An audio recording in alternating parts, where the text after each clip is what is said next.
Good evening, everyone. I hope you're all doing great day today. Welcome to the first Tectonic UI 2025 workshop Technowork, where we'll dive deeper into the world of blockchain. My name is Rafa Reyes-Tiono, and I'll be your host for today's workshop. Now, to officially kick off our event, we'll first hear some welcoming remarks. First, we'd like to invite our project officer, Shannon Aurelia Wijaya, to give a few words for today's remarks. Shannon, the screen is yours. Okay, is my voice heard? Yes. Okay. Good evening, everyone. Welcome back to the Tectonic 2024 and 2025 workshop series. We're glad to see you here again on day 2 of our journey into the future of technology. Before we begin, I'd like to apologize for not being able to turn on my camera during the session because these are technical issues. I truly appreciate your understanding, and I'll make sure that my words still bring the same warmth and energy to you all. Yesterday, we explored the exciting world of artificial intelligence, and tonight, we'll shift gears and dive into a field that's just as revolutionary: blockchain technology. Blockchain is more than just cryptocurrency, it's a foundation that reshapes industries, finance, supply chains, healthcare, and even governance. From ensuring transparency and security to enabling decentralized systems, blockchain is redefining the way that we trust, trade, and connect. Today, we'll unpack how this technology works, why it matters, and most importantly, how it can be applied in real world solutions that impact both industry and society. So, prepare to broaden your perspective and ask questions and challenge ideas because the future of blockchain is not only built by tech giants, but also by forward thinkers like you. So, without further ado, let's get started with our session in blockchain technology. Thank you.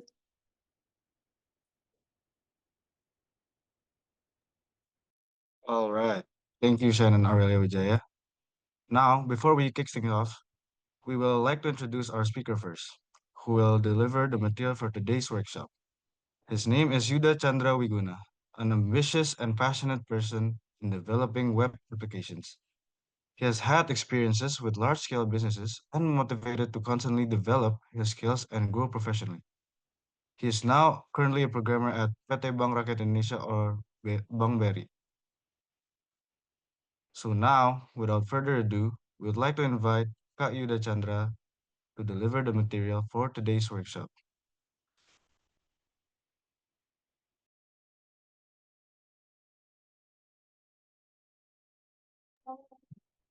Yeah, right. Good evening, everyone. Izin mungkin saya membawakannya dalam bahasa Indonesia.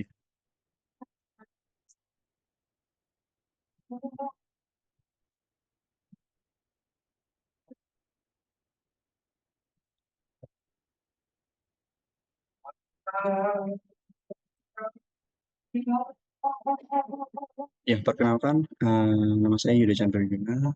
Saya bekerja di PT Bank Rakyat Indonesia. Untuk pengalaman kerja mungkin beberapa tahun di belakang ini, 3 tahun pertama saya itu berkecimpung di dunia kriptografi, kemudian ke industri dan pada akhirnya di Bank Rakyat Indonesia ini sendiri dan di bagian payment. Mungkin sedikit cerita tentang saya, seperti itu. Oke, mungkin malam ini kita coba video. Oke. Topik hari ini itu Beyond Crypto, Blockchain, Smart Contract, and the Practice. Jadi kita kenalan dulu kali ya, apa itu blockchain.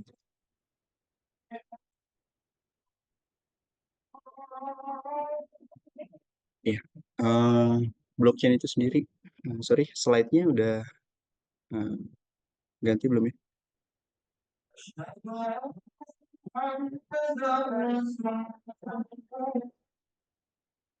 Aman Mas Rafael untuk slide-nya ya?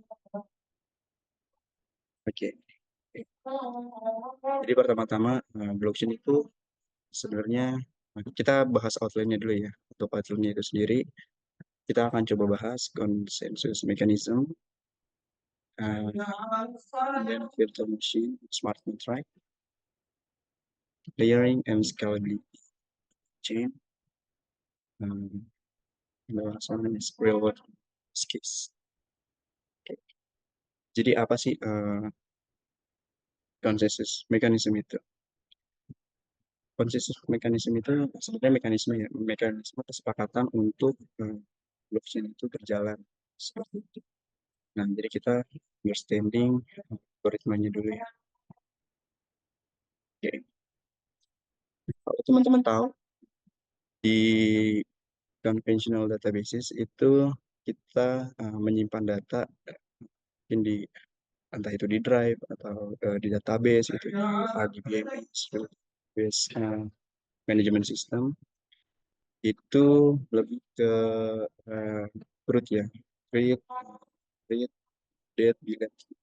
Tapi kalau di blockchain ini sendiri transaksinya itu kita across many computers in a network. Jadi nggak cuma satu, nggak terpusat, nggak centralized, tapi decentralized. Maksudnya seperti apa? Decentralized itu kita bisa menyimpan data. Jadi copy of data itu sendiri nggak cuma di satu tempat, mereka copy di banyak tempat itu. Nah, yang di maksud yang dimaksud dengan konsensus itu ketika mereka copy data, nah, itu akan terjadi validasi apakah data ini benar atau tidak dari kesepakatan bersama seperti itu. Jadi di blockchain itu once kita udah deploy, kita create, kita update itu, sorry kita deploy, kita coba iterate, nah itu datanya itu memang tidak bisa ditambahkan atau di remove ya. Itu akan long lasting di blockchain. Seperti itu. Nah, beberapa konsensus mekanisme ini, salah satunya itu yang pertama proof of work. Jadi kalau teman-teman pernah mendengar tentang Bitcoin, Ethereum, Solana gitu ya. Nah itu uh, awalnya itu mereka memang konsensusnya itu proof of work. Nah, jadi apa itu proof of work? Ketika data yang akan disimpan di dalam blockchain gitu, mereka akan coba memvalidasi apakah data ini memang uh, bisa di write di dalam blockchain itu dengan benar itu. Dalam arti ketika ada suatu transaksi, mereka pertama akan coba create, create di dalam satu database tadi yang pertama, kemudian akan disebar ke node-node yang terhubung seperti itu. Kalau sekarang itu mungkin jumlah node-nya itu di Bitcoin atau di Ethereum itu sangat sangat banyak, bahkan untuk prediksinya aja itu sekitar ya hampir berapa ratus juta gitu ya. Jadi itu salah satu contoh yang proof of work itu. Mereka itu memvalidasi setiap transaksi menggunakan electricity hardware gitu ya untuk memvalidasi data tersebut. Dan proof of work ini provide cyber resistant. Jadi ketika ada serangan identitas, gitu, nah mereka ini lebih resist terhadap serangan-serangan yang memang bisa mempengaruhi atau coba update itu ya. Kalau teman-teman tahu middle man in the middle attack, nah itu mereka itu sangat resist, vulnerable to 51% attacks. Tapi mereka memang menggunakan konsumsi energi yang sangat besar gitu. Kemudian untuk proof of stake itu digunakan oleh Ethereum 2.0 gitu ya. 2.0. Nah, dan banyak lagi modern layer, first layer itu seperti Solana, Avalanche, Cardano. Jadi mekanisme dia itu memang memvalidasi ya. Jadi validator itu mereka dipilih dari berapa banyak jumlah token yang mereka miliki. Mungkin ada pertanyaan bagaimana kalau misalnya proof of stake ini dimiliki oleh sebagian besar orang. Kemudian yang mau join sebagai validator, apakah mereka mendapatkan reward yang sama itu atau bahkan tidak mendapat reward? Karena memang kan validator itu dipilih dari the number of token stake. Jadi semakin banyak token yang dia stake, maka di validasinya itu mereka lebih berhak mendapat reward yang lebih besar. Nah, itu memang bisa ada solusinya ya, yaitu join pool gitu untuk memvalidasi proof of stake ini. Nah, contoh yang lainnya itu delegate proof of stake itu seperti EOS. Kemudian ada PBFT, Practical Byzantine Fault Tolerance, seperti Apple Ledger, Cosmos, dan lain sebagainya. Mungkin yang lagi ngetren juga Proof of History by Solana, nah, itu lebih provide cryptographic timestamp gitu ya. Jadi lebih ke mereka memvalidasi secara timestamp. Oke, sekarang kita mungkin fokus di virtual machine ya, smart contract. Jadi virtual machine itu apa? Kalau kita tahu di industri sekarang itu memang virtual machine ini digunakan untuk kita menyimpan aplikasi atau kita ingin running sebuah ya aplikasi itu ada yang on cloud, ada yang mungkin on premise gitu ya di setiap company gitu. Nah, di virtual machine di blockchain ini itu lebih ke platform itu ya. Kita bahas fokus ke Ethereum. Kenapa mesti Ethereum? Mungkin karena di Ethereum itu sendiri banyak sekali developer-developer yang masih aktif, komunitasnya juga masih kuat dan terus berkembang hingga saat ini. Oke,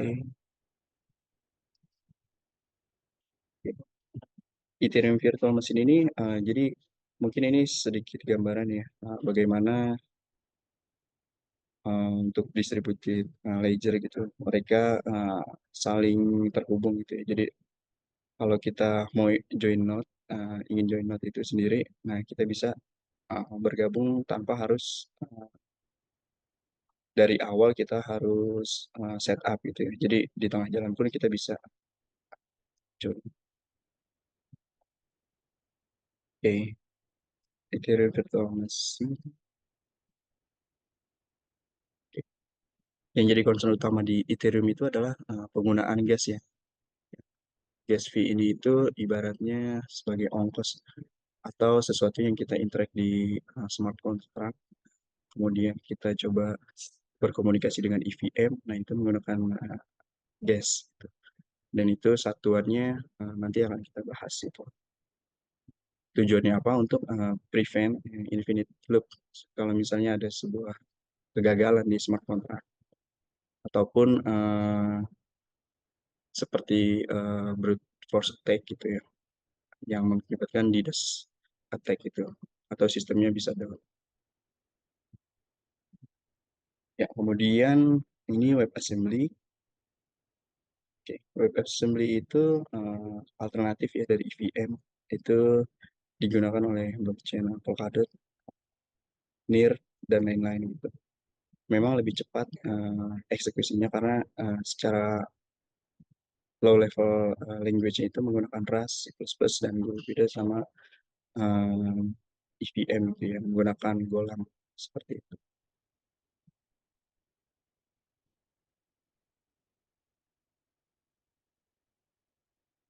Oke. Nah,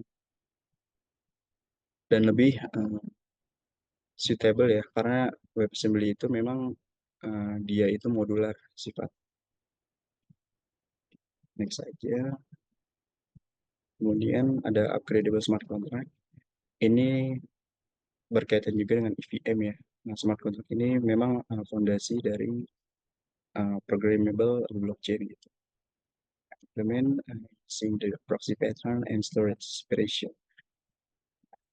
Untuk riset sendiri ini, upgradability may introduce application vulnerabilities if not properly audited.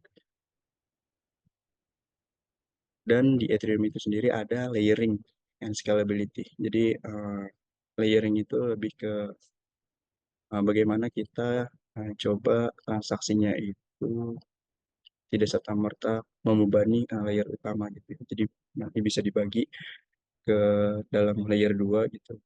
Jadi kalau misalnya dianalogikan layering ini untuk skalabilitas itu seperti kita di jalan tol gitu ya. Misalnya di jalan tol itu bandwidth-nya itu kurang lebih katakanlah 100 kendaraan per menit gitu ya. Nah, ketika lebih dari itu kan pasti akan ada traffic di sana ya, ada kemacetan, dan itu akan diselesaikan dengan solusi yang layer layer 2 ini lebih kepada membagi membagi per batch bagaimana kendaraan itu akan coba didistribusikan sehingga tidak terjadi traffic yang menumpuk di jalan tol utama.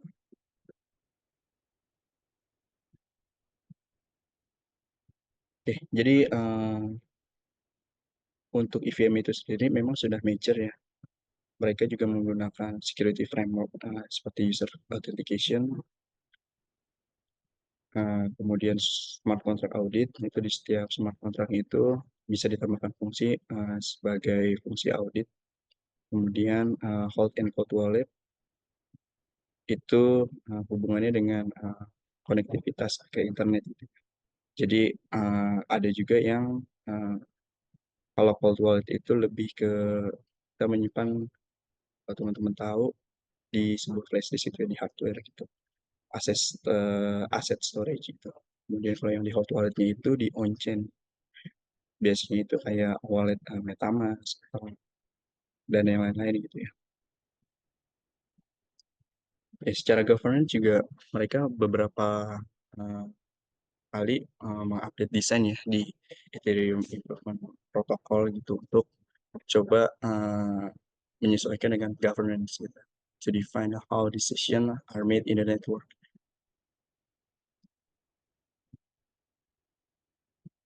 Ini lanjutan dari yang tadi untuk yang layer skala and scalability. Untuk yang layer one itu base blockchain protocol ya. Kalau teman-teman tahu Bitcoin, Ethereum, nah itu mereka itu blockchain layer one. Jadi semua protokol, konsensus dan data layer itu berada di platform itu sendiri.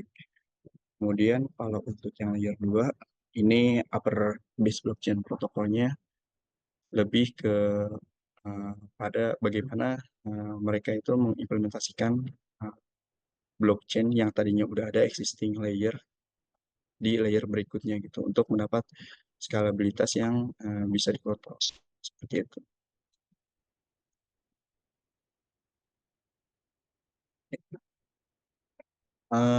Di EVM itu sendiri ada programmable smart contract gitu ya, dan itu bisa di upgradable juga.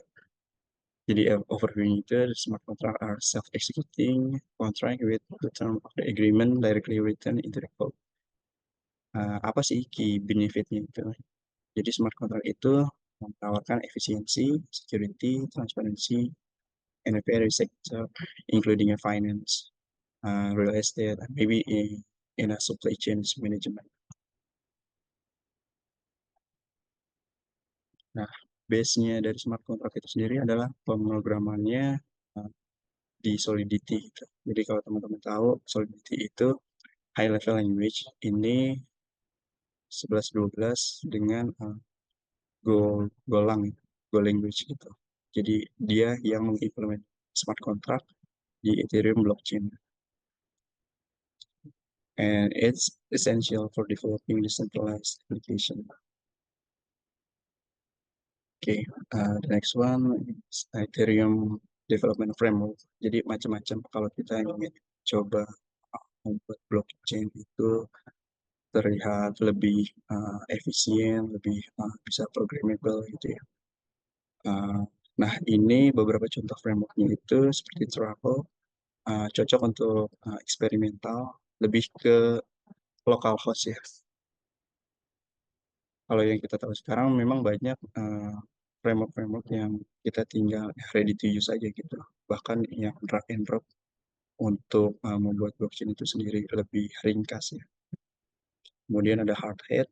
Nah, ini juga salah satu for local testing gitu. Jadi kalau misalnya low level code-nya itu uh, di Truffle itu sendiri mereka menjalankan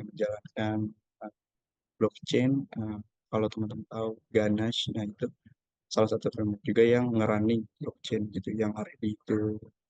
Nah, kita tinggal coba enhance gitu smart contract-nya di travel and hardware ini.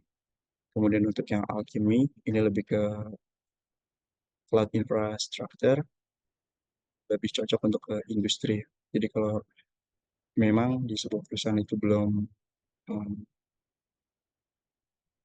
belum ada infrastruktur uh, blockchain itu sendiri, nah ini bisa Hakim ini provide a set of developer tools and mereka juga ready to publish API gitu ya untuk simplify Ethereum development gitu. Dan ini setahu saya sih berbayar ya untuk fitur-fiturnya seperti itu.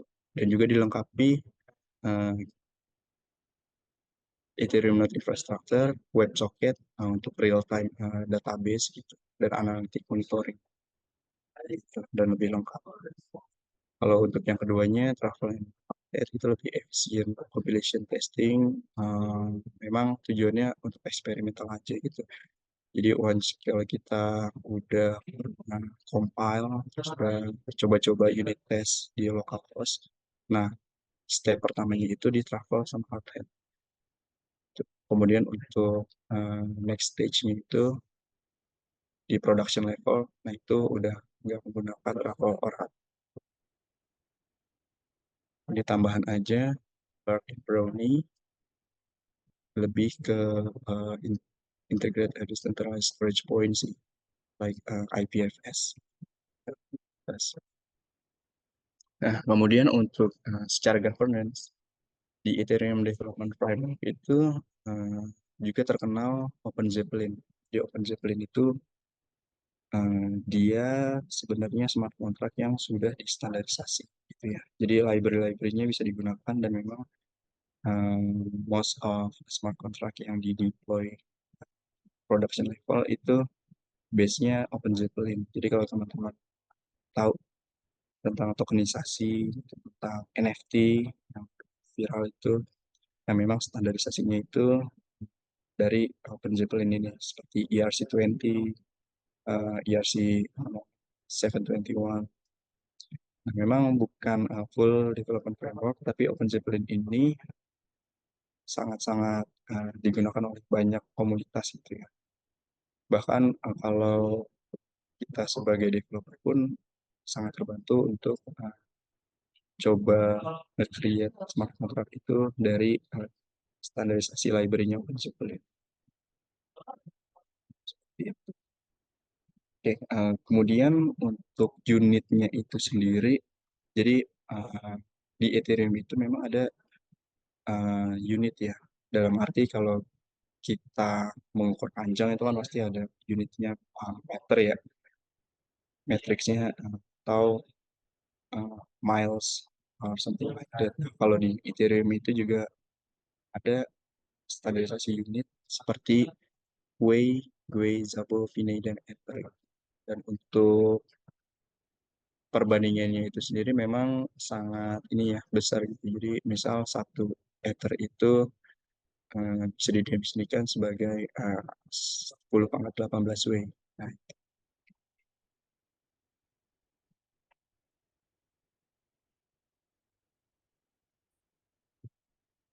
oke, selanjutnya kalau di real world use case-nya itu seperti apa sih? Kan kalau kita tahu mungkin di blockchain itu sendiri lebih terkenal dengan cryptocurrency ya. Dan memang kapitalisasi pasarnya itu sangat besar gitu ya. Bahkan uh, the most the most five valuable asset itu ya in this world. Nah, untuk real world use case-nya itu sendiri uh, mostly yang di deploy itu ERC20 seperti tokenisasi atau ERC 721 gitu seperti NFT. Nah, uh, di sini saya pengen ini sih nge-share itu ya. Kalau diperbandingkan atau di instansi itu seperti apa.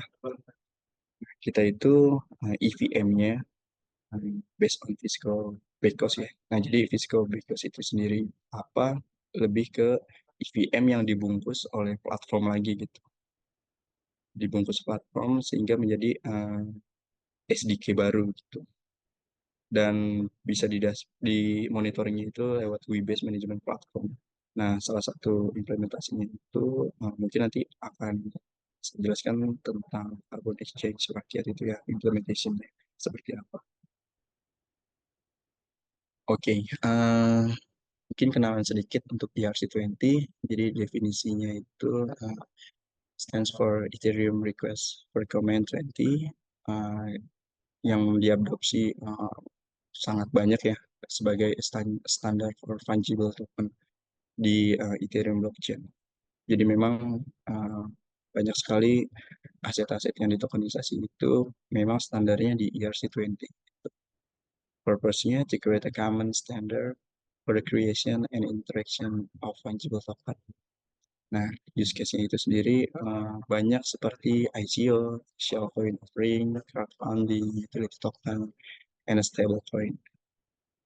And then ERC 721, non-fungible token bisa diartikan dia itu memang apa ya, unik gitu. Jadi yang dimiliki itu ya memang orang-orang yang ada di traceability-nya di history blockchain itu sendiri. Jadi kalau yang ERC20 itu kan lebih uh, kita bisa transfer gitu ya, bahkan nggak mengikat untuk identitinya. Tapi di ERC20 721 ini lebih ke identitinya itu siapa yang memiliki gitu ya. Lebih ke unique asset gitu. Yang membedakan antara yang digital sama yang real world asset. Seperti itu. Use case-nya sendiri seperti digital art, NFT, collectible, in-game asset.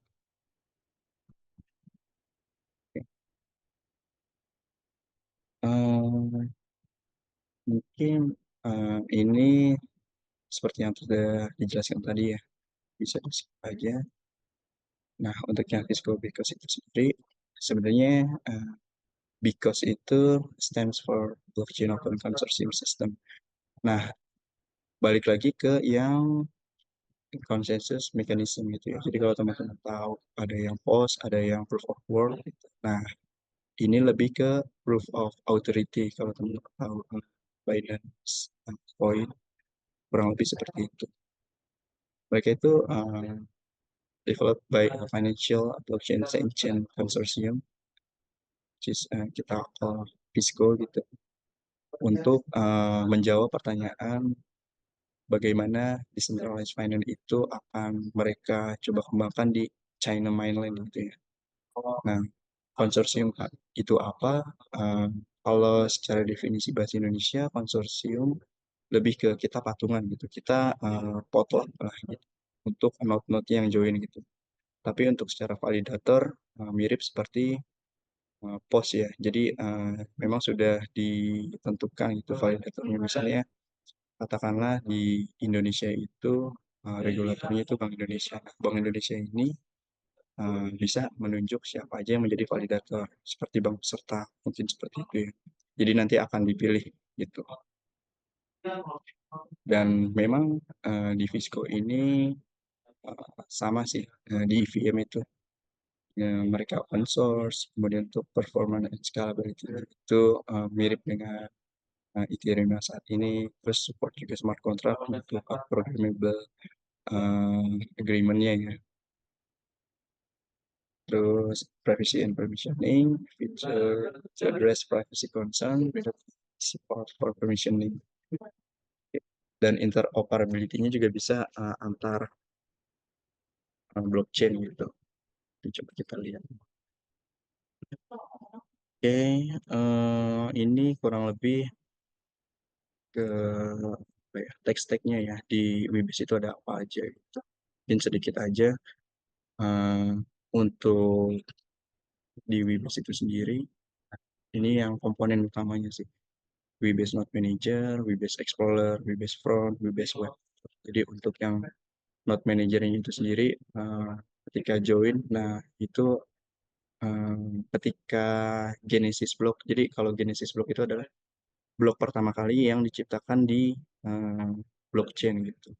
Kalau di Bitcoin itu di blok 0 gitu ya. Jadi selanjutnya nanti increment tiap 10 menit, 10 menit gitu. Nah, kalau ingin join, nah di Webase ini Node Manager-nya mereka bisa mengatur bagian yang sign itu untuk signature service for private key seperti di wallet-wallet.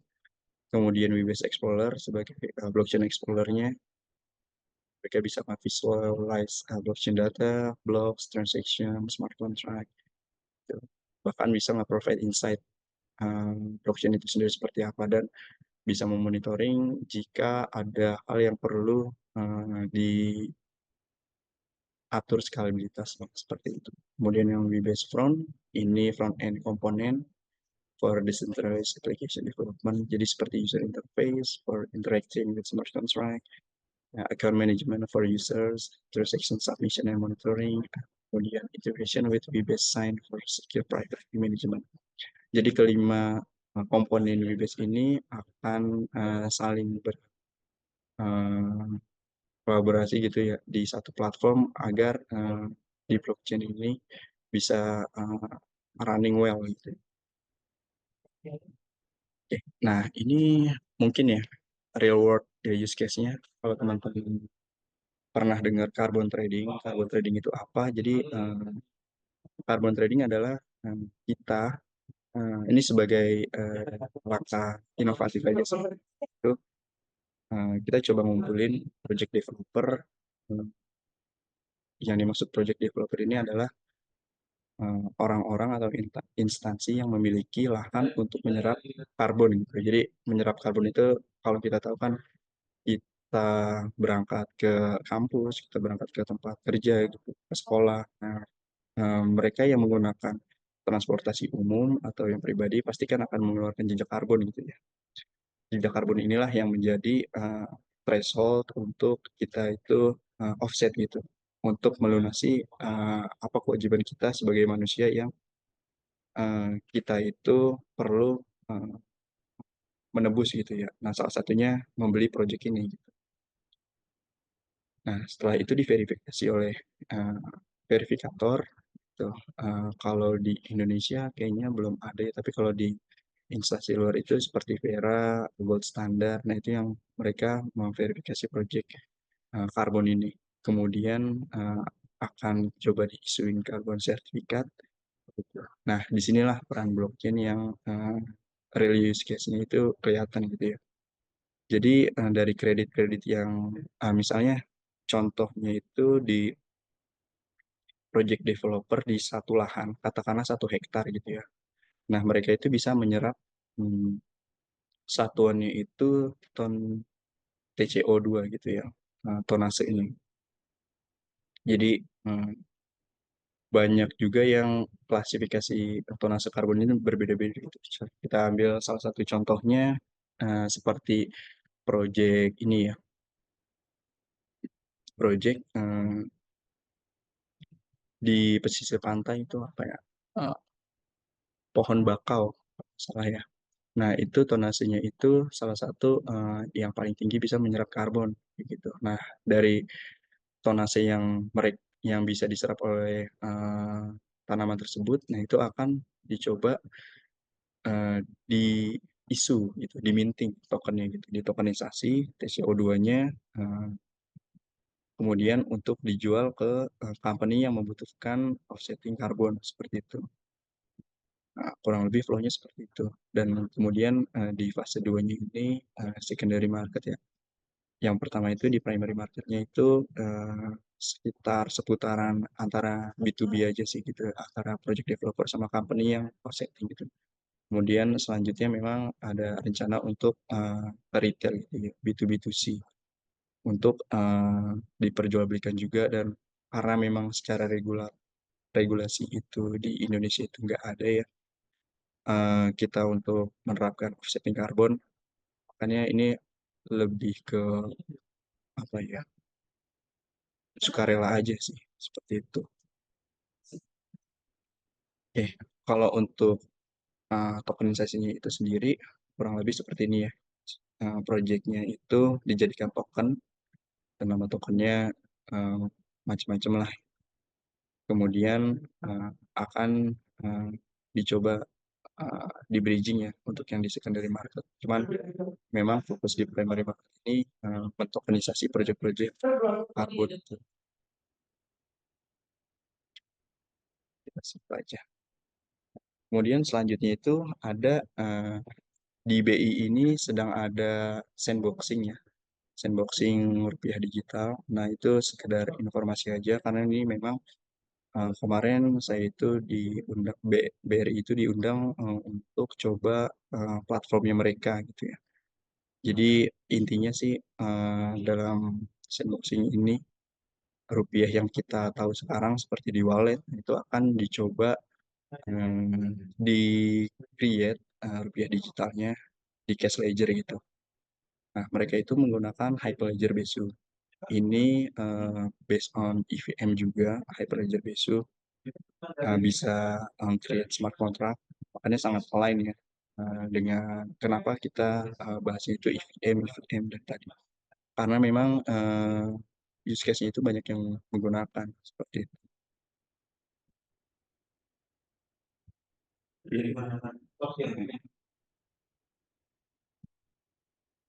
Ya, mungkin dari saya untuk presentasinya cukup ya. Dari uh, Mas Rafael mungkin aku kembalikan dulu. Okay, thank you so much ya Kak Yuda Chandra Wiguna for the amazing material, and we're sure that the participants in the Zoom learn a lot from you regarding the blockchain material.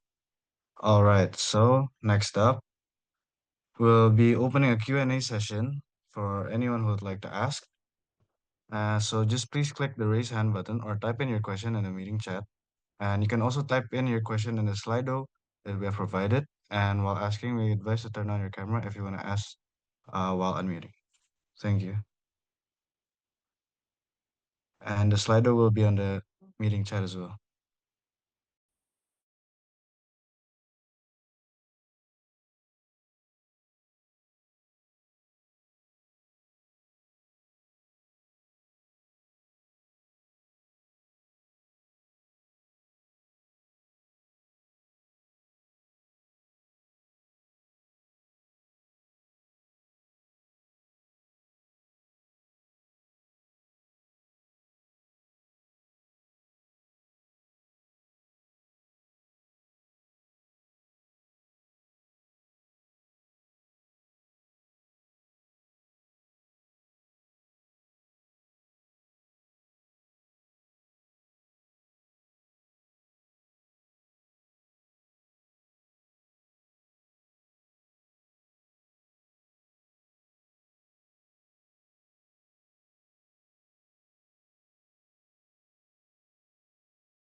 Right, so since there are some questions in the Slido, let me read off the first one. Halo Kak, saya izin nanya, aplikasi dari smart contracts itu seperti apa ya?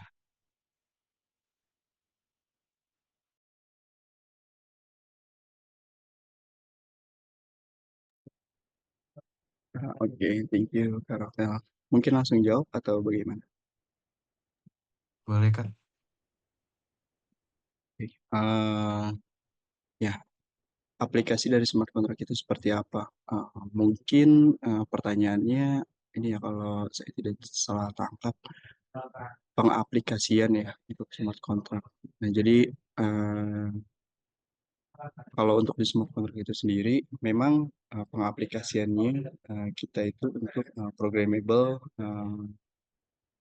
coding gitu di blockchain. Jadi kalau misalnya smart contract itu berfungsi seperti apa, eh, itu bisa kita katakan sebagai API gitu ya, application programming interface yang kita coba interact dengan blockchain itu sendiri untuk policy kayak misalnya transfer atau minting token. Nah, itu aplikasinya dari smart contract itu sendiri. Mungkin kalau kurang jelas bisa ini lagi ya, teman-teman di elaborate gitu. Oke. Oke, thank you ya Kak. Mungkin kita lanjut ke pertanyaan yang berikutnya kali ya. So, what are the current challenges in implementing blockchain technology in our daily life needs? And what are the downside of blockchain tech? Okay, maybe I will answer in English too. Current challenges in implementing blockchain in daily life. The first one is like scalability. Most blockchains struggle to handle high transaction. As we know, like volumes quickly increase to like Bitcoin or Ethereum. And second, energy consumption. Proof of work network it consume a massive amount of electricity, so that's why the challenges in implementing blockchain in daily life, we have to reduce the amount of electricity consumption. And then maybe uh, like interoperability, as we know today, so the more uh, cryptocurrency like around a million, but maybe in the blockchain itself, it classified by different blockchain, not as much as a total of cryptocurrency, but interoperability, a different blockchain often cannot easily communicate or share data. And the next one, regulatory uncertainty, like lack of a clear legal framework, slow adoption in the finance, healthcare, and the government. Like in Bank Indonesia itself, sandboxing rupiah digital cash ledger, it takes around 1 until 5 years for sandboxing, not implementing the sandboxing, which is uh, it a long time journey to implement in the real world. And then maybe in complexity and usability, average user find wallet, key, or blockchain apps difficulties. Um, Not like conventional wallet as we own mobile banking nowadays. And the downside of blockchain technology, high energy usage for mining-based system, uh, maybe slower transaction speed compared to centralized database because like consensus mechanism different with one another. And then data immutability issues like error or fraud recorded on change are permanent. That's why implementing in a blockchain is not easy like conventional databases. Okay, maybe the challenges and the downside of using blockchain technology like that.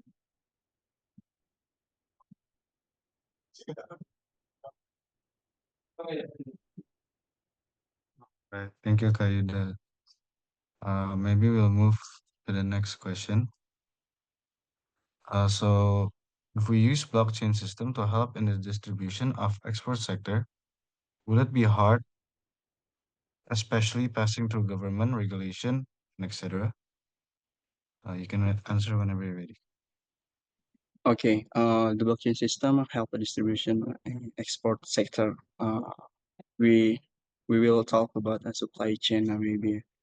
To export the sector, most of the industry is not ready to adopt a blockchain because much of money we will invest in the blockchain infrastructure. So in Indonesia, we have to wait and see from the regulatory, especially Bank of Indonesia and OJK, Otoritas Jasa Keuangan. So if we have to move to blockchain era, it's not like we flip the hand. So many many point we have to desire that the blockchain what benefit of blockchain and what uh, the the blockchain itself so is easily to use and implemented or not.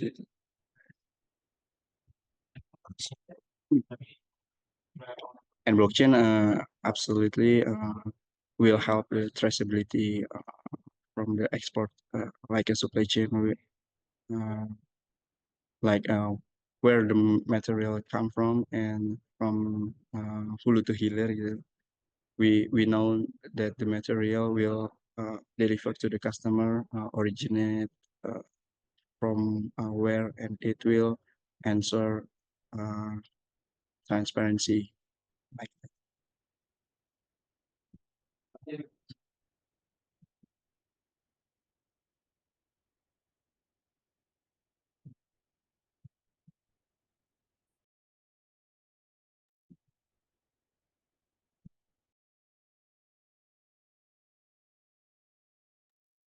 All right.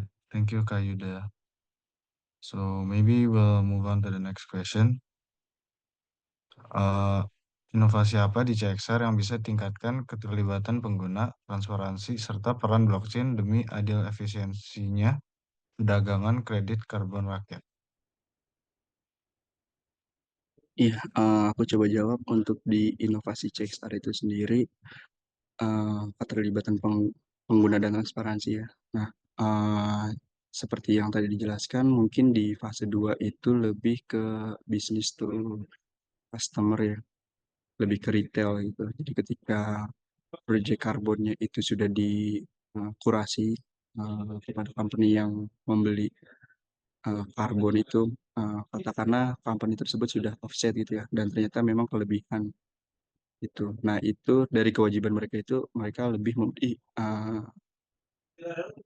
karbon ini. Nah, itu mereka bisa menjual ke uh, retail gitu ke kita yang memang mungkin ada kewajiban untuk offset karbon.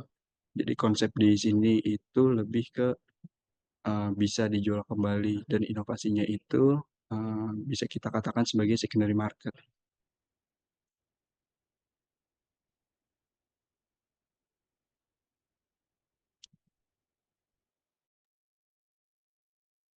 Oke, thank you Bang Yuda. Maybe we'll move on to some more questions. Izin nanya Kak, common vulnerabilities in some smart contracts itu apa aja ya? Common vulnerabilities in smart contract. Mungkin aku coba jawab di sisi teknis ya.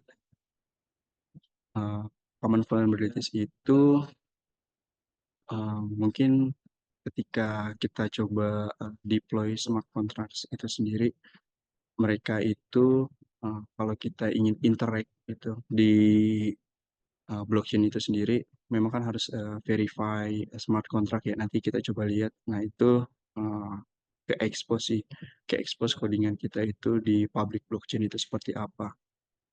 Berbeda mungkin kalau misalnya diatur sedemikian rupa untuk private blockchain gitu. Nah, jadi kalau untuk common vulnerabilities di public blockchain seperti itu ya, kita gitu ke-expose gitu. Bahkan kalau mau audit memang harus di-expose gitu.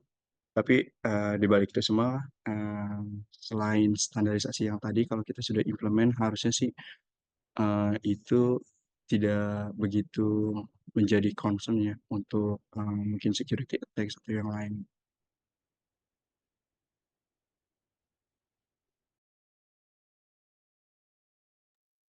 All right, Kak. Thank you for the answer.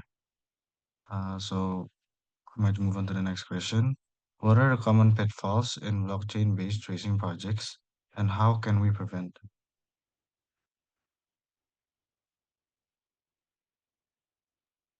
Sorry, Rafael, can you repeat the question?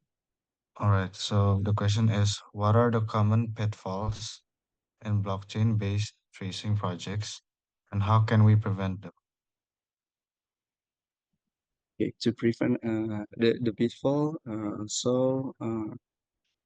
the risk and maybe our inaccurate in a coding, so will uh, it will apa ya, bahaya itu jadi bisa timbul ya. Nah, tapi nggak kelihatan gitu. Tapi kita we can prevent from uh, in in the phase from we call it, we have to use a unit test. We have to regularly set the unit test in our smart contract. Uh, so the pitfall we can prevent from the unit test and executing function smart contract from the beginning, not in the end. So we can prevent that the risk.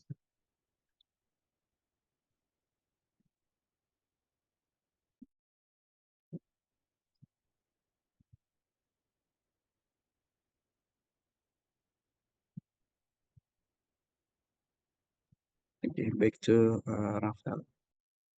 All right, thank you, Kak. So maybe we can move on to the next question. This is not about the blockchain topic, but regarding the proposal format, is there a template link available, like the Google Docs canvas that was shared? Okay, Oke. Uh, Sorry Kak Yuda, ini tentang competition. Oke, jadi so about the proposal for the business proposal, we have provided the template, and not the template, but the format and the guideline in the guidebook. So like the font size, the paper size, and the margin like that, we have provided the information in the guidebook. Okay, thank you.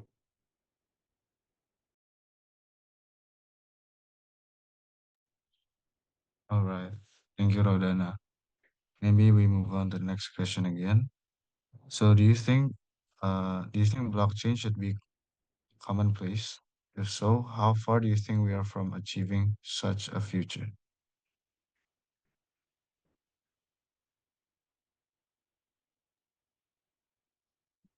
okay. Should the blockchain be commonplace? In my opinion, yes, blockchain has strong potential to become a commonplace because it provides trust, transparency, and security in the environment where multiple parties need to share data without relying on a central authority. That's called decentralized. It can improve sectors like a payment, supply chain, healthcare records, voting system, and digital identity. And the next question maybe how far we are we from the future? Like sandboxing, we are still in early to the middle adoption stage. Uh, like finance and payment, already seeing strong adoption uh, in the crypto, CBDC, central bank distributed ledger, cross-border settlement, DeFi. And in the supply chain and logistic, we see the growing use, but still a pilot heavy of to implement the supply chain tracker. In healthcare and government service, maybe still experimental due to regulation, privacy, and interoperability issue. But in healthcare, we can see the record of the uh, patient in a hospital, like the historical medical treatment and etc. And every maybe the next is everyday consumer use is limited. Most people doesn't use a blockchain directly. They interact through apps without knowing blockchain is behind. And then maybe if we can say in the timeline in the short term, 3 until 5 years, more industry will adopt private or consortium blockchain behind the scene. In the medium, maybe widespread integration into finance, supply chains, and possibility digital identity. And maybe in the long term, I don't see the further yet, but maybe the blockchain could become invisible but essential as the internet today. Okay, back to Rafael. All right, thank you, Kayuda. Maybe we'll move on to another question. Izin nanya Kak, gimana cara blockchain nge-handle data privacy concerns kayak GDPR compliance? Oke, gimana caranya blockchain itu menghandle privacy data ya? Kalau aku nggak salah, GDPR itu General Data Protection Regulation ya. Nah, mungkin kalau di blockchain itu sendiri ada yang namanya Zero Knowledge Proof gitu ya. Nah, ZKP ini itu sendiri konsepnya seperti kita tuh nggak perlu tahu eh, identitas aslinya, tapi kita tahu kalau itu data benar. Nah, ini mungkin agak sedikit ini membingungkan. Tapi lebih ke ini sih. Untuk kita coba elaborate lagi, analoginya seperti misal kita ingin membeli ya, mungkin ini disensor ya. Tapi lebih ke use case-nya sih. Kalau kita ingin membeli rokok, biasanya kan kita itu ditanya apa sudah berusia 18 tahun ke atas atau belum gitu ya. Nah, gimana kita tahu? Biasanya kan kita kalau misal ditanya seperti itu, yang kita lakukan apa? Pasti nunjukin identitas ya, KTP gitu ya, ID card atau yang lain lah. Nah, bagaimana caranya blockchain ini kita nggak perlu nunjukin KTP, tapi kita tahu bahwa usianya itu sudah lebih dari 18 tahun. Nah, zero knowledge proof inilah yang mengenerate proof kemudian untuk diverifikasi bahwa benar loh orang ini lebih dari 18 tahun. Nah, jadi konsepnya itu nge-generate proof. Dari proof itu, nah ini seperti apa? Analoginya lagi ya. Mungkin kayak kita nggak perlu tahu lihat tanggal lahirnya, tapi kita bisa lihat dari secara fisik gitu. Misalnya numbuh uban gitu ya. Nah, itu kan biasanya kan memang sudah 18 tahun ke atas. Nah, itu yang disebut proof. Jadi kurang lebih seperti itu sih blockchain handle data privasi yang mereka itu bisa nge-proof tanpa harus identitas sendiri ini penggunanya itu akan ke expose seperti itu.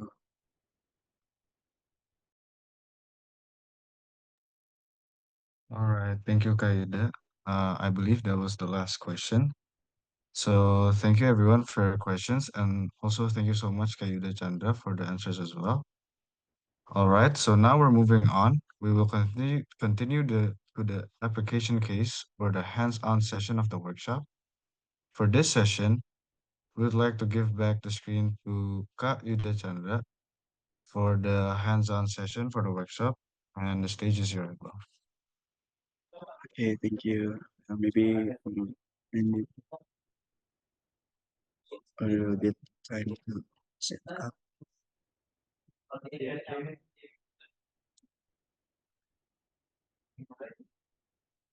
Sudah terlihat untuk sharingnya. Aman, Bang. Oke. Sorry. Aku stop dulu.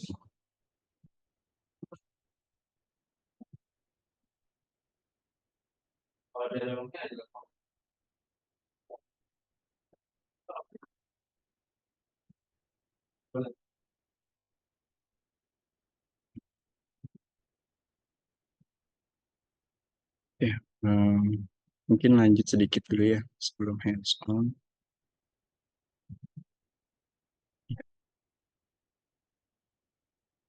Nah, jadi sebelum hands on itu kita butuh prerequisite-nya itu Google Chrome with a MetaMask extension ya, Chrome extension. Nah, mungkin teman-teman bisa cari di Google MetaMask itu seperti apa, kemudian di-download, dan selebihnya sih ini hanya link referensi ya.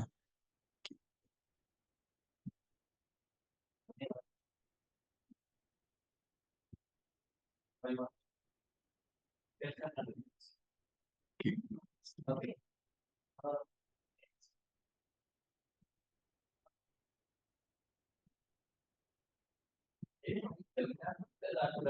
Ya, oke. Di screen sudah terlihat yang remix ini ya? Belum. Belum. Yes. Di share lah. Sudah terlihat belum ya? Sudah, Bang. Oke.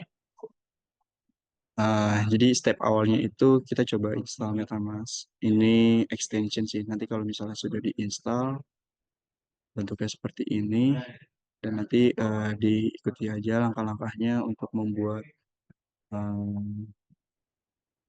kata sandi dan sebagainya. Kemudian nanti akan coba di sini ada wallet gitu ya. Oke, ini aku lock dulu. Jadi di sini kita coba.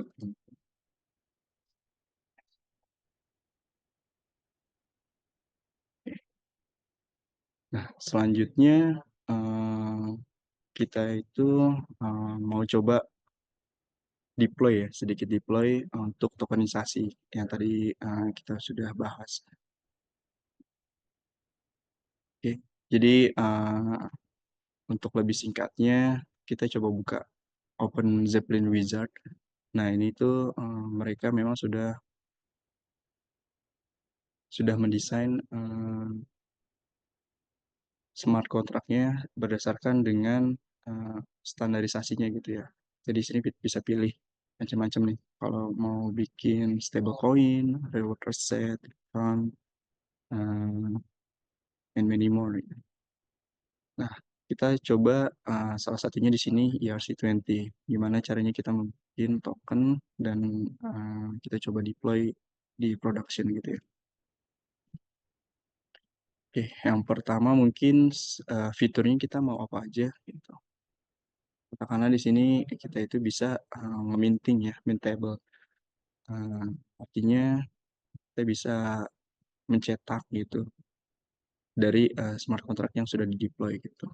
Untuk yang di sini premiumnya itu lebih ke berapa jumlah total supply yang akan kita define gitu. Satuannya itu sebenarnya ini 10 pangkat 18 itu. Jadi kalau kita coba di sini klik 10, nah ini otomatis ya, katakanlah 100.000 itu premiumnya 100.000 token itu. Jadi 100.000. Kemudian di sini ada faktor pengali 10 pangkat desimal, desimalnya itu yang tadi 18 standarnya gitu. Kemudian basis kontrolnya ini defaultnya enable. Sementara untuk fiturnya hanya satu ini aja ya. Name my token MTK premium 100,000. License-nya itu MIT. Oke. Nah, di sini kita coba copy aja. Kita copy atau bisa langsung klik open in remix.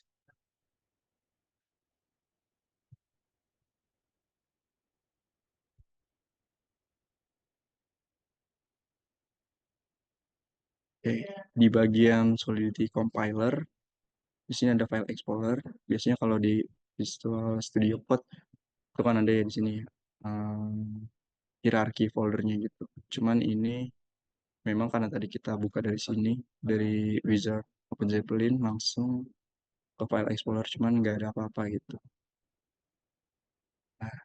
Kalau strukturnya sendiri itu commonnya seperti ini gitu ya. Kita taruh di kotak. Jadi coba buat baru. Dan paste.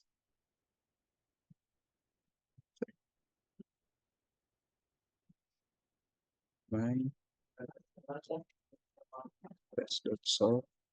Extensionnya itu Solidity. Kemudian kita paste aja di sini. Di code paste. Nah, ini hanya warning sih. Jadi kayak dapat dari mana source code-nya gitu. Nah, kita close aja. Ini kurang lebih seperti ini ya, yang tadi di Open Zeppelin.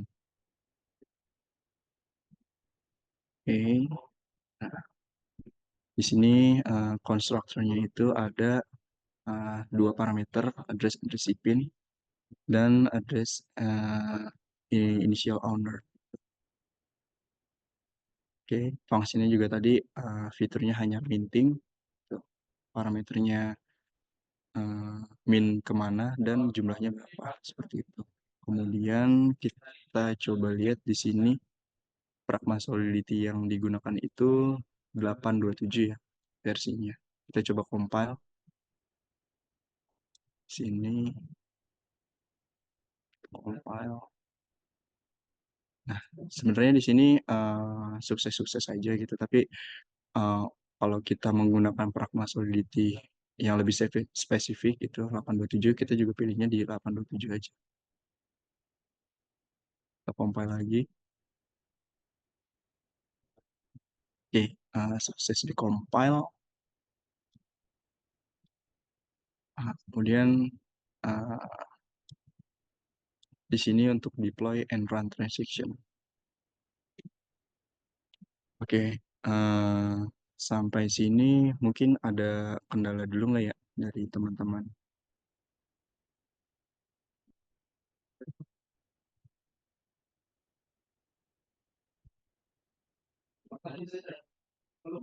Nanti kalau misalnya ada kendala atau sesuatu bisa langsung aja ya di kolom chat. Dibantu ya Pak Rafael untuk di monitoring. Siap, Oke, Kak. oke, thank you. Oke, lanjut. Nah, di sini itu di Remix itu ini yang disebut EVM, virtual machine gitu. Mereka itu sudah coba predefine wallet-walletnya itu dan sudah ada jumlah ETH-nya gitu ya. Dalam arti memang kalau setiap transaksi itu kita butuh satuan Ethereum gitu di smart contract di blockchain-nya gitu. Nah, kemudian kita coba deploy aja. Ini karena ini di EVM bisa bisa juga di sini kita ngedeploy gitu. Tapi kita coba environment-nya itu kita injected provider MetaMask yang tadi kita lakukan instalasi extension seperti itu. Nah, di extension itu sendiri kita pastikan sudah sesuai untuk networknya gitu di Sepolia. Kalau misalnya di awal belum klik networknya Sepolia di testnet itu bisa di sini di burger menu, kemudian di klik network, dan di sini cari aja Sepolia testnet, testnet Sepolia. Oke, ini akan coba ngedeteksi si remixnya ini untuk walletnya gitu.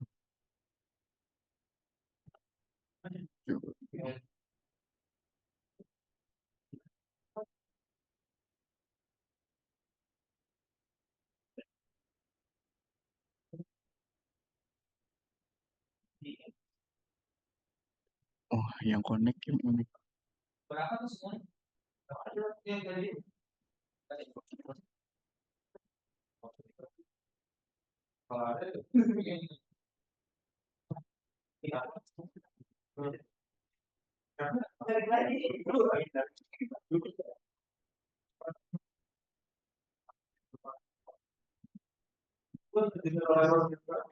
Bentar, saya coba refresh dulu.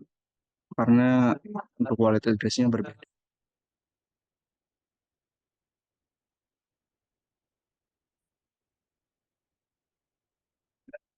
Nggak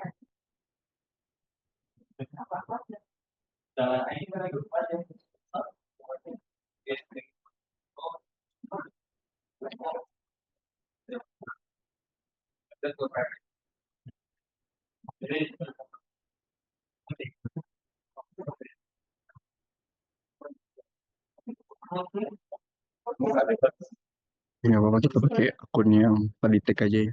Harusnya di sini sih sesuai. Tapi connect-nya ke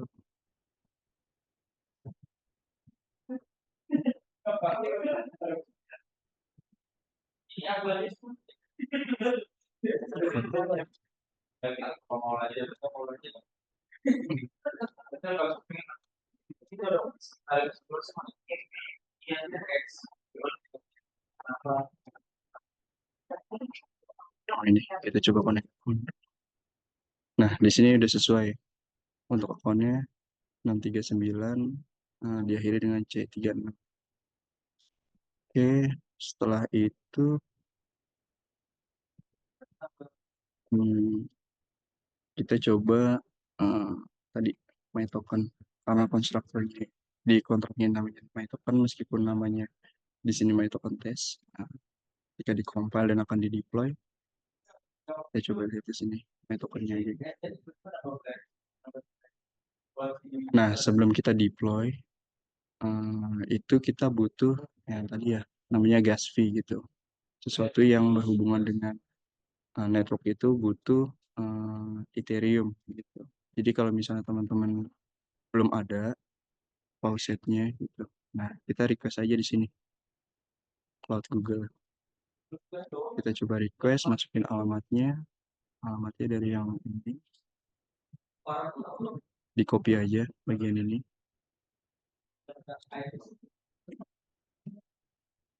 Oke, kita klik ini receive 0,05 Sepolia ETH.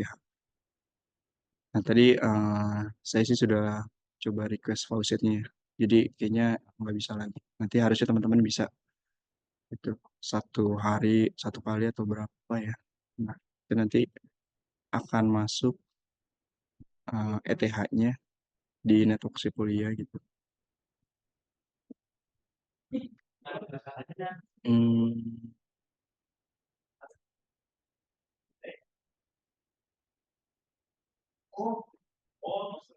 Oh, berbeda.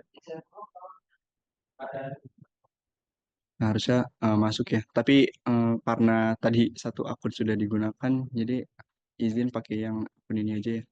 Satu A aku ganti lagi. Di satu A test.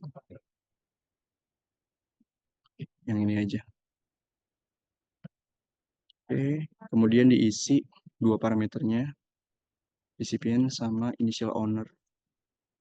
Karena kita fungsinya tadi framing gitu, 100.000. Ini kita samain aja framingnya, di copy account, kita masukin. Dan initial owner-nya itu yang ngesign transaksinya di smart contract di sini. Jadi atas bawahnya sama, satu address saja. Terus kita transact. Enggak kelihatan. Ada pop-up dari MetaMask yang ingin deploy kontrak kita. Di sini kita confirm aja. Okay.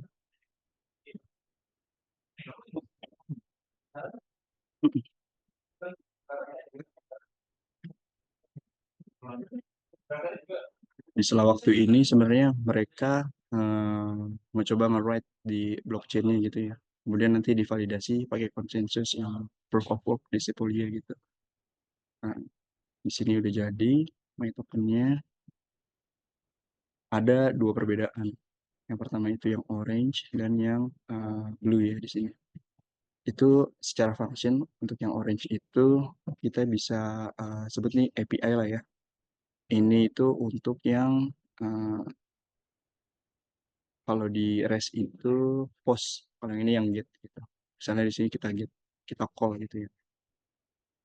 Nah, ini desimalnya tadi 18. Kemudian name-nya apa, my token, owner, ini seperti yang tadi di deploy di awal, total supply-nya berapa, tadi 100.000 dikali 10 pangkat 18.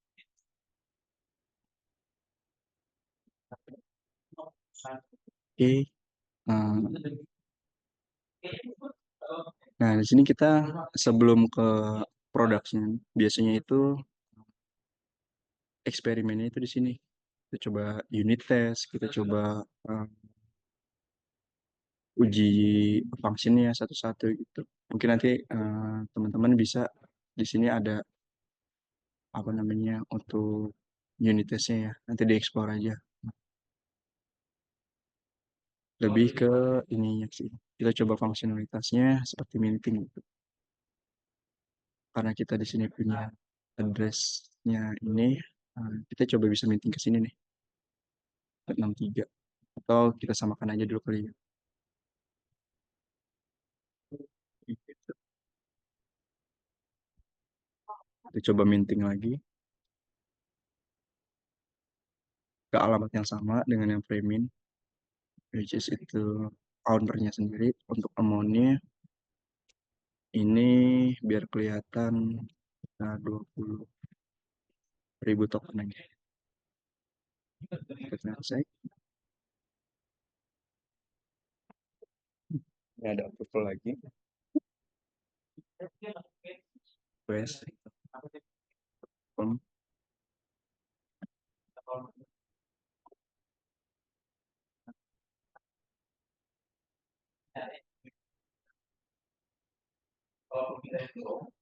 Oke, berhasil ya. Oh iya, mungkin sedikit aja di sini ada gas limit dan gas fee. Nah itu sebenarnya bisa kita customize. Kalau kita increase itu bisa nambahin apa ya, kalau misalnya networknya lagi banyak traffic, itu kita bisa diprioritaskan kalau gas fee kita lebih naik gitu. Tapi pada dasarnya sih estimate ini sudah dikalkulasi ya di satu seperti ini. Di sini ada base fee-nya berapa. Tapi kalau teman-teman mau custom juga bisa. Itu. Kita cek lagi di sini untuk address-nya total supply-nya sendiri. Oh sorry, tadi di sini hanya 20.000 ya ditambahkan. Nah, total supply-nya itu nambah. Cuman karena tadi di amount sini kita nggak pakai 10 pangkat 18, makanya di sini tuh kayak 20.000-nya nambah di belakang gitu. Nggak apa-apa, kita coba ini aja. Oke, terus untuk balance off, ini yang get, kita coba aja, kita get lagi. Balance-nya itu di akun kita ada berapa, kita call. Nah, ini balance-nya. Oke, jadi kalau misalnya sudah dirasa ini cukup gitu di lokal gitu ya, ini ibaratnya kita environment-nya lokal. Nah, kita coba deploy nih. Kita coba deploy di bagian ini, deploy and run transaction. Kemudian kita coba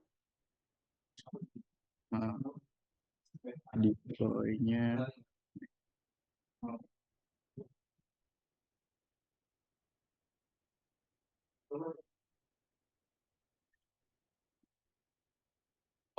Oh ini udah di Sepolia, sorry. Kita coba ini. Kita lihat hasil deploy-nya. Ini kan hasilnya itu ada di. Kita copy aja, copy address dari kontraknya yang sudah di deploy. Terus kita coba cari di Sepolia. Ini blok exposure. Nah, di sini kelihatan nih di blok Explorer-nya gitu. Ini smart contract yang kita deploy. Kemudian untuk tokennya itu sendiri, karena kita belum verify, Nah, ini masih berupa bytecode aja gitu. Oke, seperti itu. Nah, ini minting, kita bisa lihat transaction hash, apa yang kita lakukan. Nah, ini tadi yang 20.000. Memang nggak kelihatan ya. Nah, tadi kecil banget, kita 20.000 doang. Sementara base unitnya itu 10 pangkat 18. Yang ini udah jadi nih kita nih. ERC20 kita. Gas price-nya kelihatan di sini. Transaction fee, more detail. Nah, ini yang tadi yang kita call function-nya. Kita minting, parameternya, address, mana gitu account-nya, terus amount-nya berapa.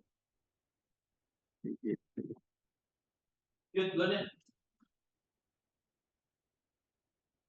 Kalau kita ingin di remix ini berfungsi get dan postnya gitu ya, di sini call dan input. Nah, itu kita harus verify sih di sini. Cuman itu nanti mungkin jadi pas aja sama teman-teman gitu. Kurang lebih seperti itu. Kita coba sekali lagi untuk yang Zeppelin. Ini aja. Satu lagi function kita transfer ya. Kita transfer dari wallet kita ke wallet yang lain. Karena ini kita coba cek dulu sini. Oke.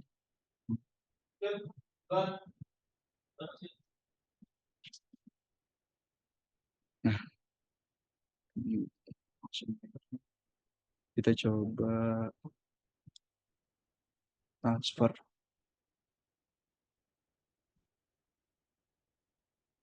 pakai yang ini transfer. Jadi bedanya yang transfer sama yang transfer atas ini sama yang bawah itu lebih kepada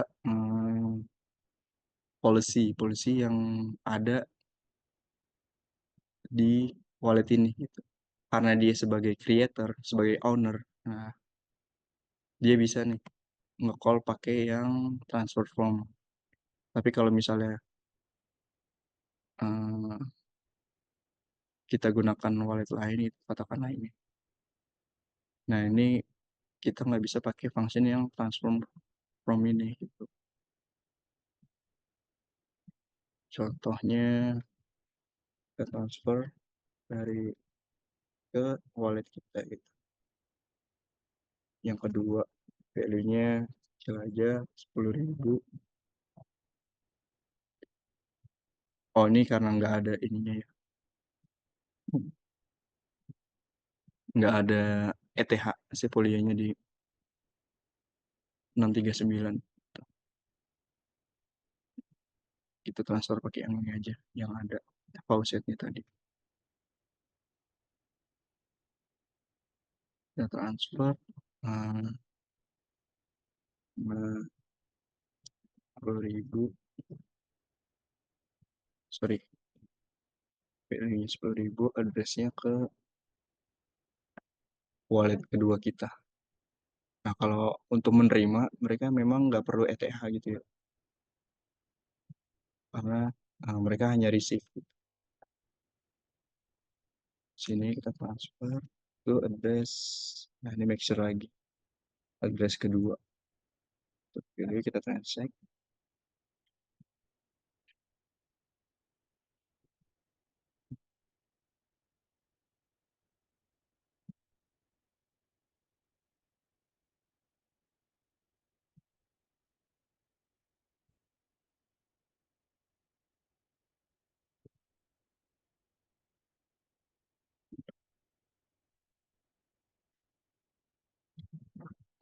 Harusnya muncul pop up.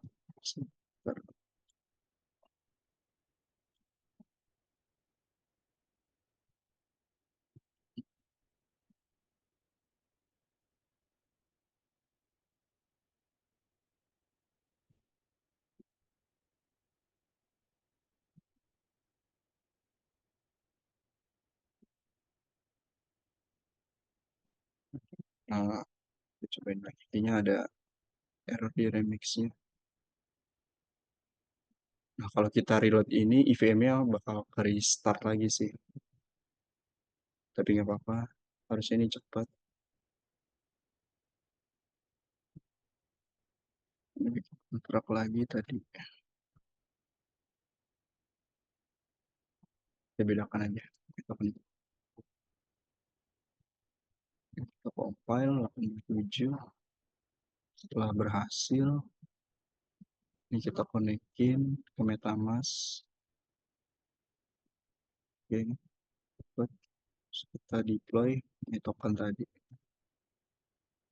Kita deploy akunnya ini, initial ownernya juga sama. Pakai wallet kita yang pertama aja, kita transact. Oke, keluar pop up deploy.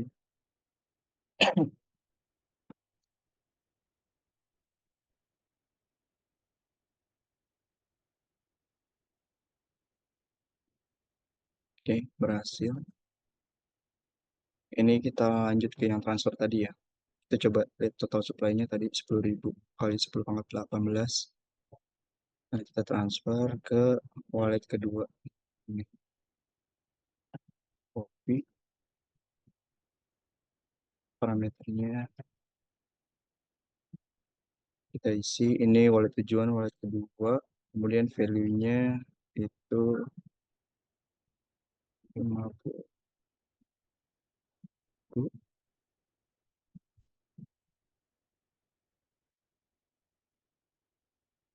18 biar kelihatan. Wait,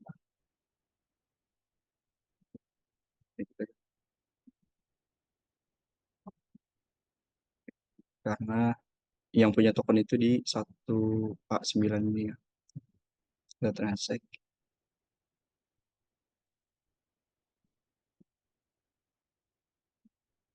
Hmm,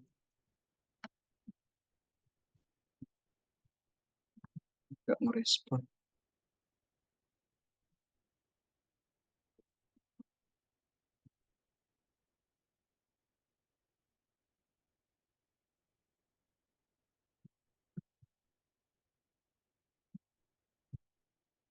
Ini mungkin nggak merespon ya, MetaMask gitu.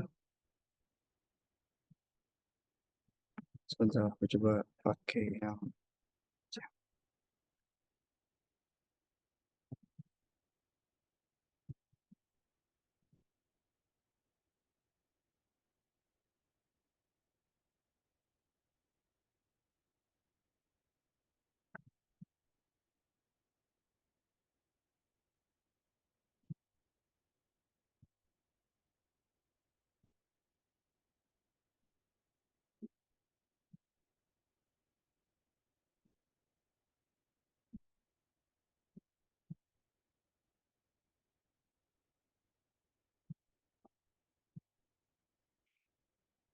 kita coba buat baru lagi ini aja. Satu lagi di kontrak buat itu service. Mungkin ini sedikit panjang untuk versi yang ini ya. Karena kenapa? Karena sebenarnya di sini itu kita ada import ERC20 sama enable dari OpenZeppelin gitu. Sebenarnya kalau kita buka ERC20.sol ini itu ada di sini. Sorry. ERC. Nah, dari sini OpenZeppelin contract. Jadi semuanya itu dijadiin satu file smart contract. Dan kebanyakan kalau token ERC20 itu mereka divalidasinya satu smart contract ini sih. Makanya dijadiin satu file semua.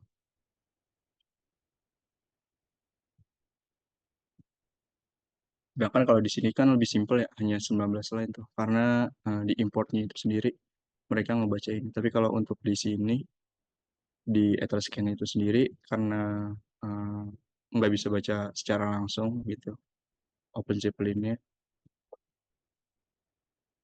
Jadi kita define di awal aja di sini my token. Harusnya ini doang kontraknya segini doang. Tapi ini karena library Open Zeppelin-nya yang atas nih banyak. Nah, kita mainin aja di sini parameternya my token 3. Oke. Ini kita coba compile lagi. 827.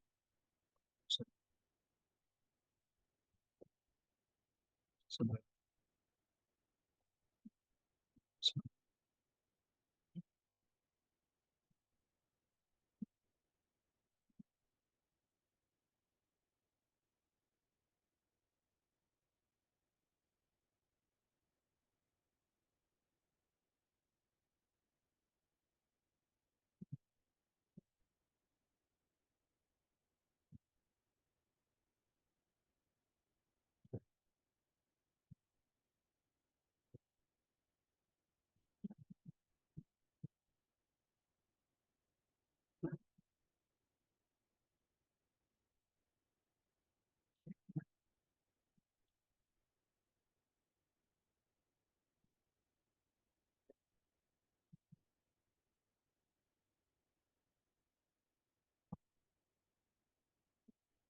Oke, sorry teman-teman. Sepertinya yang versi flattening tadi ada error, nanti coba saya cek deh. Nggak apa-apa pakai yang ini aja. Ini kalau mau kita coba tambahkan misalnya yang burnable satu lagi deh. MIT Premin 120.000 biar kelihatan bedanya. Terus kita copy. Dan lagi.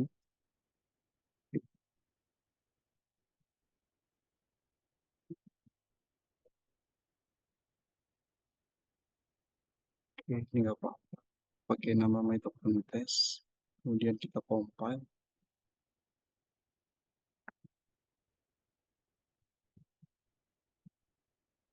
Oke, ini yang tadi deploy kontraknya bisa kita coba ini aja. Hapus dulu. Karena kita mau coba deploy lagi.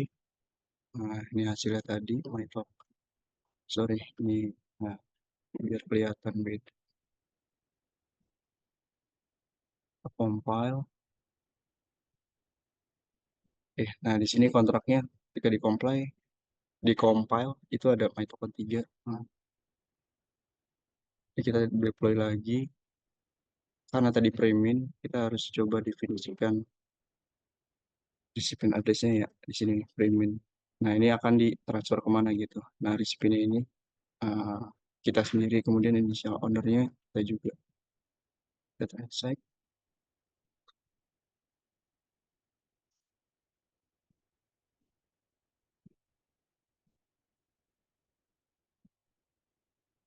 Hmm, hmm, hmm, hmm.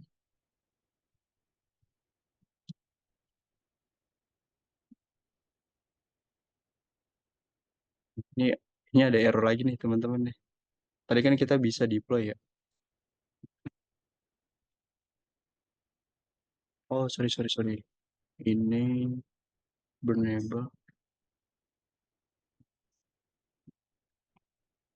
Oh udah sih nih. Cuman nggak MetaMask-nya nggak responding.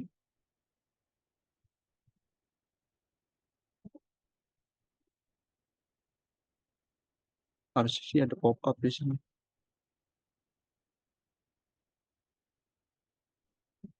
Iya, iya.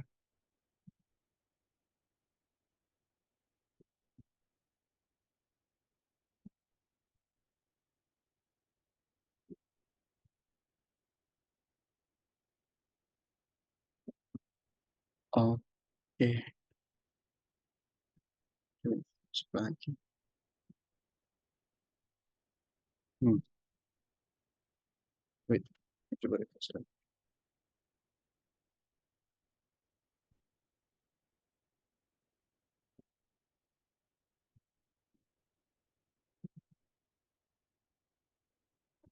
Buat lagi.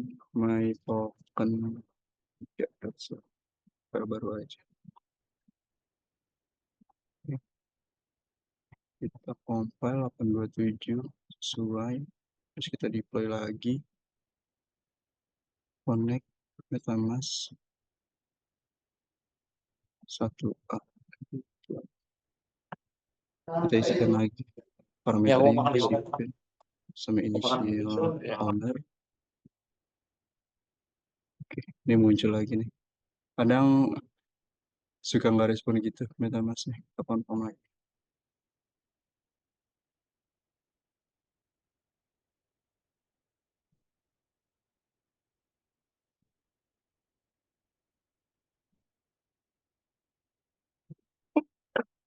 Mungkin kita tunggu beberapa detik dulu ya.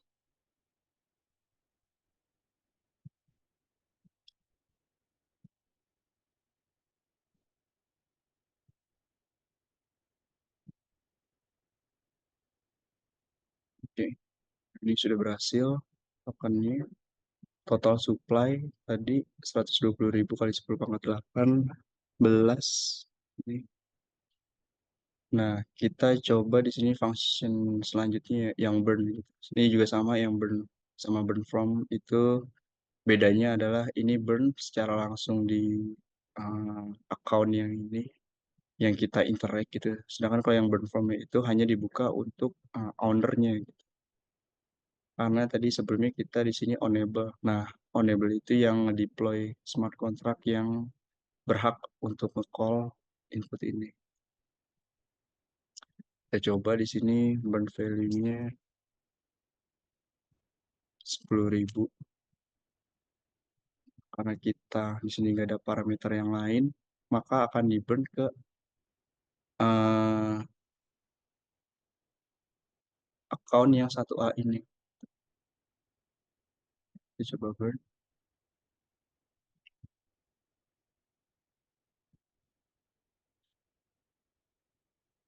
Oke, berhasil di burn ya. Jadi ketika kita lihat total supply-nya, nah ini akan berkurang nih, 10.000 tadi. Total supply-nya berkurang, begitupun balance dari address yang kita burn. Tuh, address kita sendiri. Kita call, nah sama. Ya, kurang lebih seperti itu sih. Oke. Mungkin sampai sini aku kembalikan dulu kali ya ke Kak Rafael.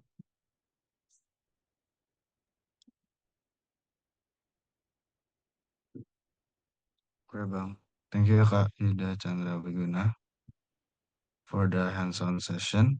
And we're sure that participants now have some insight regarding the material about blockchain and ready to apply it possible in real-world applications from that really interesting and unique hands-on experience that we just got from Kak Yuda Chandra Wiguna. All right, so maybe we move on to the next session. So before we close this workshop, the next session will be a briefing of the test delivered by Kak Yuda himself. Maybe. Oke, the last session ya, Kak Rafael ya, for the task brief. Yes, Oke. Kak.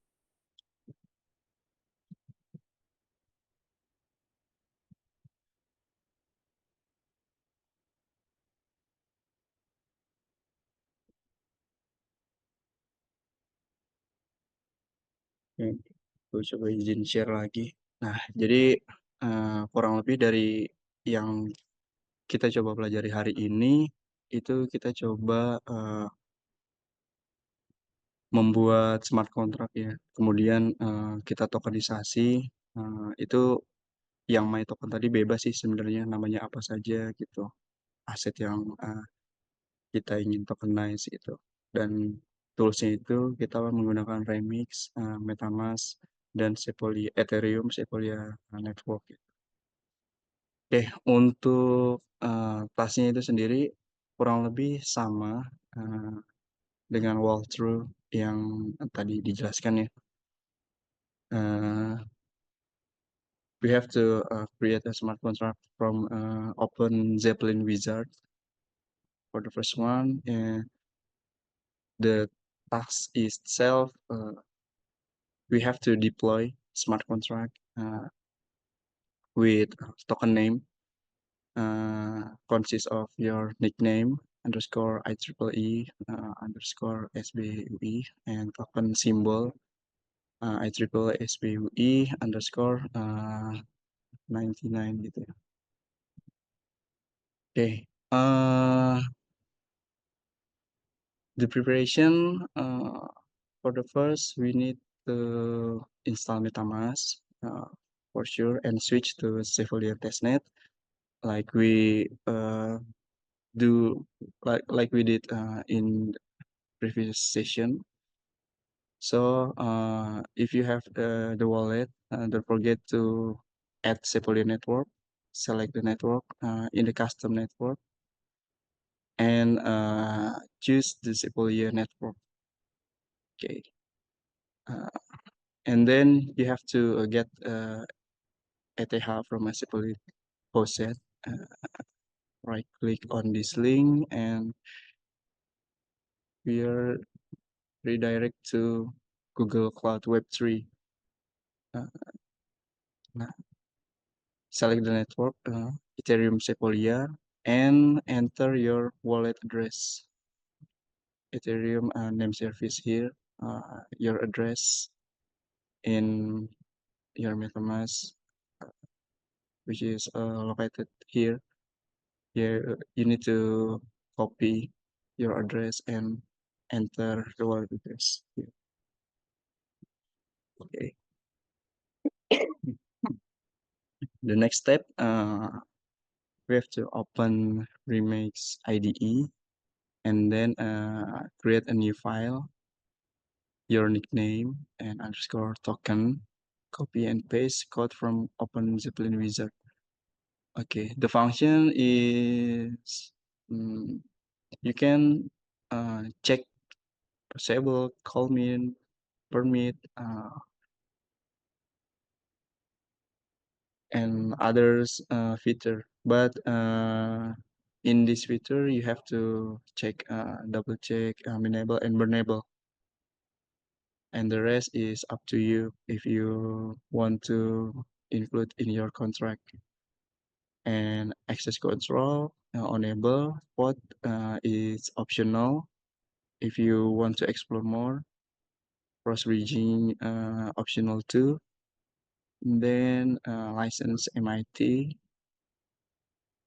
After that, you have to copy from Open Zeppelin to Remix. Okay. Don't forget to compile the Solidity program in the left panel, Solidity Compiler tab, and select the version.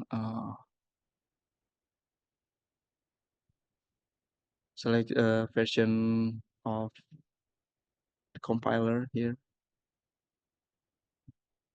8.27. Okay, and then just deploy like we did before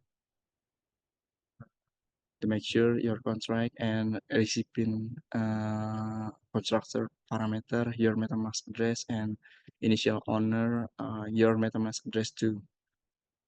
Just click deploy, confirm in MetaMask if there is a pop-up on your Google Chrome. And then verify and explore. Okay, this step is additional step. So once we deploy the contract, we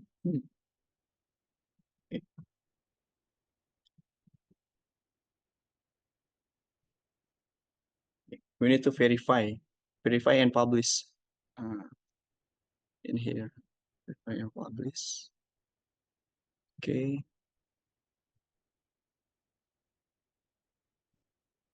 Your Solidity, like choose the Solidity single file. In this section, you have to make this modular contract to single file pattern. Okay. You can just ask ChatGPT maybe for flattening the file. So the file is like uh, more than 20 line code. It's supposed to hundred of line code to verify and publish. Okay, and then choose the compiler, the right one, license MIT. Okay, you need to continue. Okay, enter smart contract.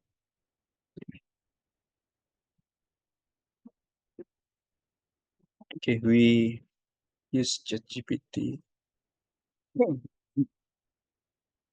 in OpenZeppelin. We have to copy our code and ask this pattern, this smart contract into one the single file and paste your source code.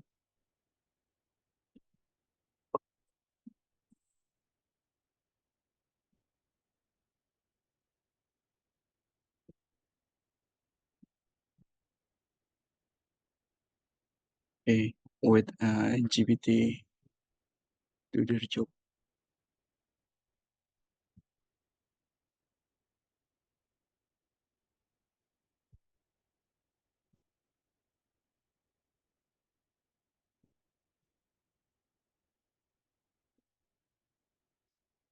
Okay, maybe take a bit longer. Okay, just copy code, change your code here, or you can create a new file. Right, so that's all. Okay, just paste your code and compile, and then create a token. You have to deploy this contract again. Supreme owner thread sec.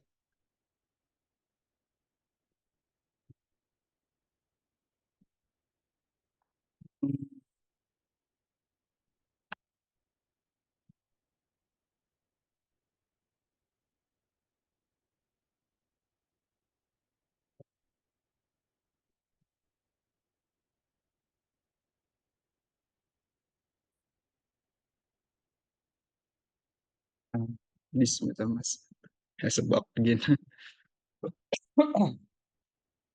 Okay, if we,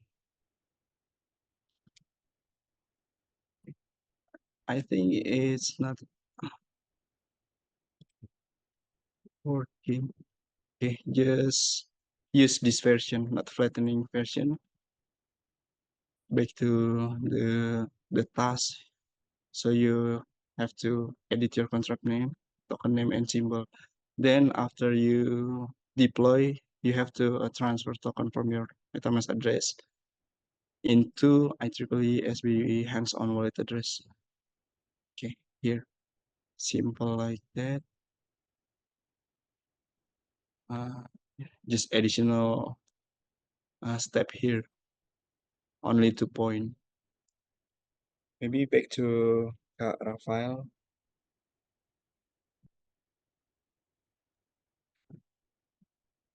Alright, and don't thank forget you, to Bang. try function. Okay. Yeah, Bang Ida, for the briefing for the task.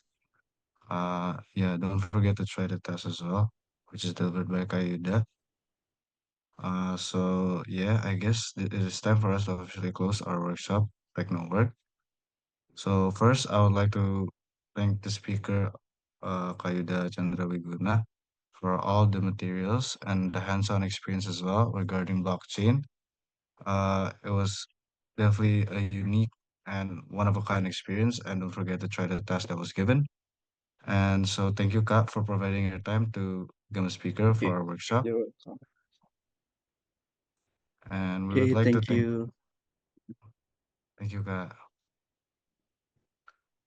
We would also like to thank all the participants as well for joining our workshop. And we hope that all the knowledge that was gained in here will be useful in our future endeavors. And lastly, we would also like to thank our sponsor. As we all know, Tectonic 2.0 wouldn't be possible without the incredible support of our partners.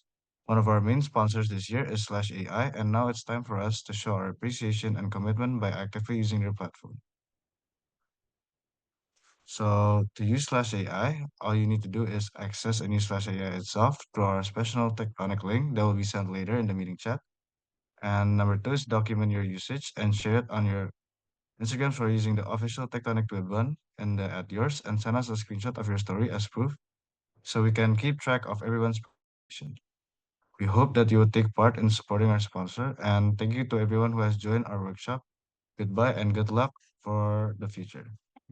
Sorry, Caravel, can I uh, ask the participant for feedback? Of course, Kat. Okay,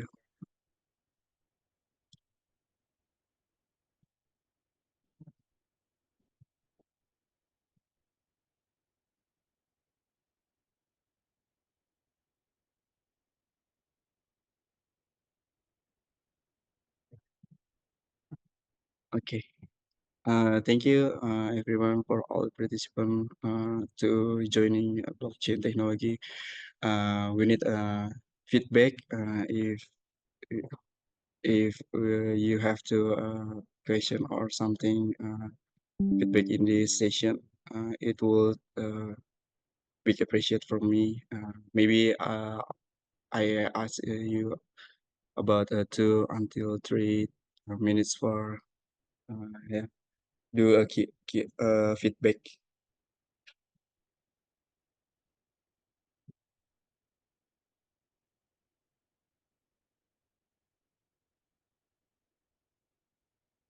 Or maybe you guys want to connect with me.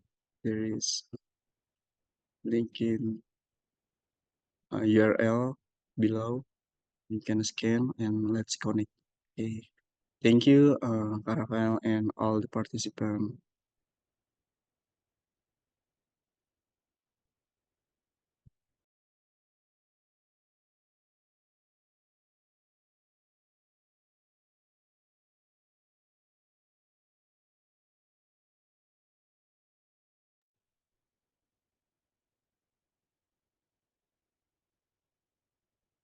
Thank you juga Kak for today. And yes, guys, if please scan the QR code for the feedback for what we have learned today regarding this workshop. Thank you.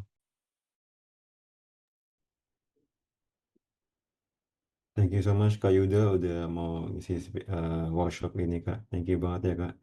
Dan Ya, tadi terima materi kasih. menarik banget Kak. Ya, semoga ada manfaat ya dari pertemuan kita kali ini. Terima kasih sekali lagi kakak-kakak Triple E.